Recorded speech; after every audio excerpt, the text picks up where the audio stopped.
अरे आपको पता है वो रफीक के घर पर लड़की का जन्म हुआ, चलिए क्या नसीब है। ऐसा तो इसने कौन सा गुनाह किया करती जिसकी सजा उसको मिली। अब पूरी जिंदगी उसके नीचे बनकर रहना पड़ेगा। हाँ, अब पूरी जिंदगी वो किसी से हाथ मिलाकर बात नहीं कर सकेगा, समाज में भी उसकी कोई इज्जत नहीं रहेगी। ये सब तो ठीक है, लेकिन हमारे गांव का रिवाज है कि जिसके भी घर में लड़की का जन्म होता है तो उस लड़की को उसके जन्म होते उसको जिंदा दफना दिया जाता है। हाँ, हमारे गांव में जब लड़की का जन्म होता है तो जिंदा मारी जाती है। चलो उसके घर जाते हैं। छोटी सी प्यारी सी नन्ही सी आई कोई परी, भोली सी न्यारी सी अच्छी सी आई कोई परी। अरे क्या हुआ, आप इतने परेशान क्यों लग रहे हो? कि गांव वाला आते होंगे और इस लड़की को ले जाएंगे और दफना देंगे। ठक ठक, अरे रफीक घर पर हो? लगता है वो लोग आ गए। हमने सुना है आपके घर में लड़की का जन्म हुआ है। अब हमारे गांव के रिवाज के मुताबिक तुम्हारी लड़की को भी जिंदा दफन कर देना पड़ेगा। कहाँ गई वो लड़की? ये रही मनहूस। लाइए। नहीं, मैं अपनी लड़की को कहीं नहीं जाऊंगी। लाइए। नहीं, मैं अपनी लड़की को मैं अपनी लड़की को कहीं भी नहीं ले जाने दूंगी। खबरदार, जो मेरी लड़की को हाथ भी लगाए तो जान से मार दूंगी। लाइए मेरी लड़की। आप लोगों में इंसानियत है कि नहीं? चलिए निकलिए यहाँ से। ये तो हमारी बेइज्जती है। तुम जानती नहीं हो कि तुम किससे बात कर रही हो। मैं गांव का मुखी हूँ। गांव में ऐलान करवा दो कि कोई इसके परिवार से बात नहीं करेगा, संबंध नहीं रखेगा और सब गांव वाले इसको बोयकॉट करेंगे। अब बड़ा अनर्थ होने वाला है। इस लड़की की वजह से अब हमारे गांव में बड़ी आफत आने वाली है। ये तुमने अच्छा नहीं किया है। अब इसकी सजा भुगतने के लिए तैयार हो जाओ। चलो इनके घर से। अरे मुखिया जी, हमें ऐसी सजा मत दो, हमें माफ कर दो।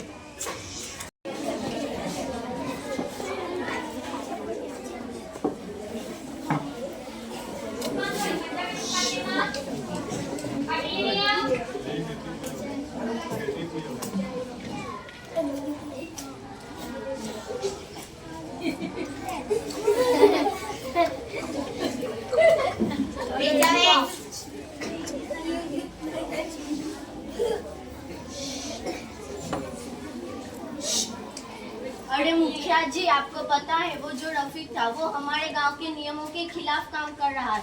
एक तो उसकी बीवी ने अपनी पहली और दूसरी दोनों बेटियों को 18 साल पहले दफनाने नहीं दिया।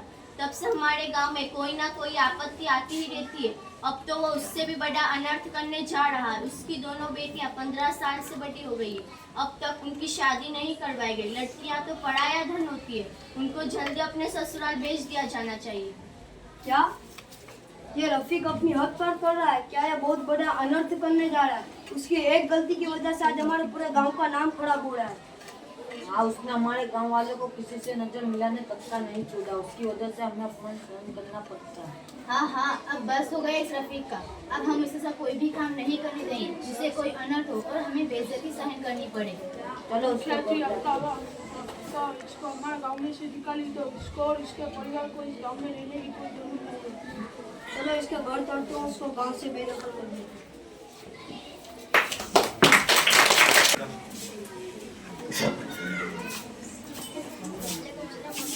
अरे आ गई मेरी दोनों बेटियां। चलो जल्दी से बैग रख दो और खाना खा लो। अरे पापा अभी तक नहीं आए? नहीं, वो अभी तक नहीं आए। देखो पापा आ गए। अरे आप आ गए? क्या हुआ, आप इतने परेशान क्यों लग रहे हो? परेशान तो होगा ना। घर में ये दोनों मनुष्य लड़कियां जो है पिछले 18 साल से पूरे गांव में मेरे से कोई बात नहीं करता।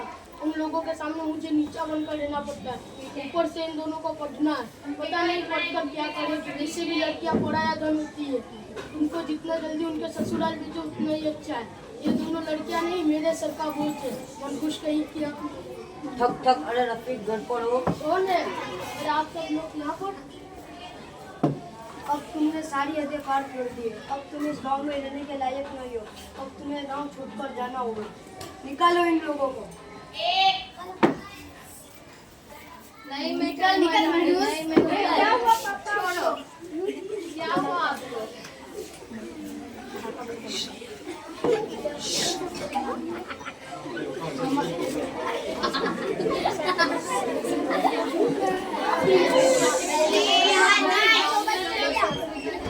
और कोई गांव वाला भी हमारी मदद नहीं करेगा।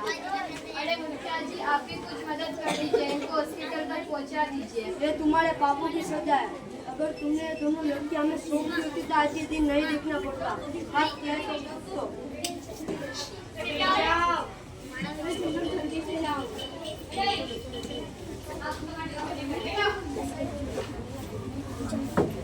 अरे आप ठीक है? हाँ मैं ठीक हूँ। आज मेरी दोनों बेटियों ने मेरी जान बचा ली, लेकिन ये तुमको किसने सिखाया? हमें हमारी स्कूल में सिखाया। अब तक मैं तुम दोनों को गलत समझ रहा था, ना जाने तुम दोनों को मैंने कितना बड़ा बोला, लेकिन आज तुम दोनों ने मेरी आंखें खोल दी। तुम दोनों ने मेरी आंखें खोल दी। अब तक मुझे यही चिंता थी कि हमारे बुढ़ापे में हमारा कौन होगा, लेकिन तुम दोनों ने आज मेरी यह चिंता दूर कर दी। और आप लोग पुराने ख्यालात की लड़कियों को बहुत समझते हो। क्या हुआ, मेरे पापा का कोई लड़का नहीं तो हम तो है ना, हम हमारे माँ और बाप का ध्यान रखेंगे। ऐसा जरूरी तो नहीं कि शादी के बाद एक अकेला लड़का ही माँ बाप का ध्यान रखता है। लड़की की भी ये जिम्मेदारी होती है कि वो अपने माँ बाप का ध्यान रखे। लड़की की भी ये जिम्मेदारी होती है कि वो अपने माँ बाप का ध्यान रखे। छोटे से लेकर बड़े होने तक उन्होंने हमें खिलाया, पिलाया, पढ़ाया, सब कुछ किया। और आज हम शादी होने के बाद ये समझे कि सिर्फ एक अकेला लड़का ही माँ बाप का ध्यान रखता है। ये बिल्कुल गलत बात है। और आप सब लोग लड़की को मनहूस समझते हो। अरे एक लड़की पूरे घर को सही संभाल सकती है। पूरे अंग्रेजों के सामने लड़ी थी वो झांसी की रानी लक्ष्मीबाई भी एक लड़की थी। और हमारे इस्लाम में आज जो भी बाकी है वो भी एक लड़की की वजह से है। और करबला के मैदान में लड़ने वाली शहीदों की माँ भी एक लड़की ही थी, और उनसे ही हमारे नबी सल्लल्लाहु अलैहि वसल्लम का खानदान आगे बढ़ा है। तुम्हारी बात सही है। आज मुझे सही बात पता चली। मैं बहुत गलत था, तुमने मेरा नजरिया बदल दिया।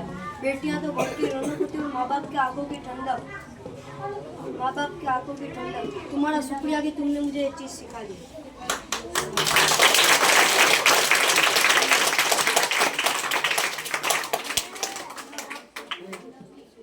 हमें माफ कर देना, हमने तुम्हारे ऊपर अत्याचार कर ली और भला और बिना बोला हमने माफ कर देना। और हाँ, मुझे भी माफ कर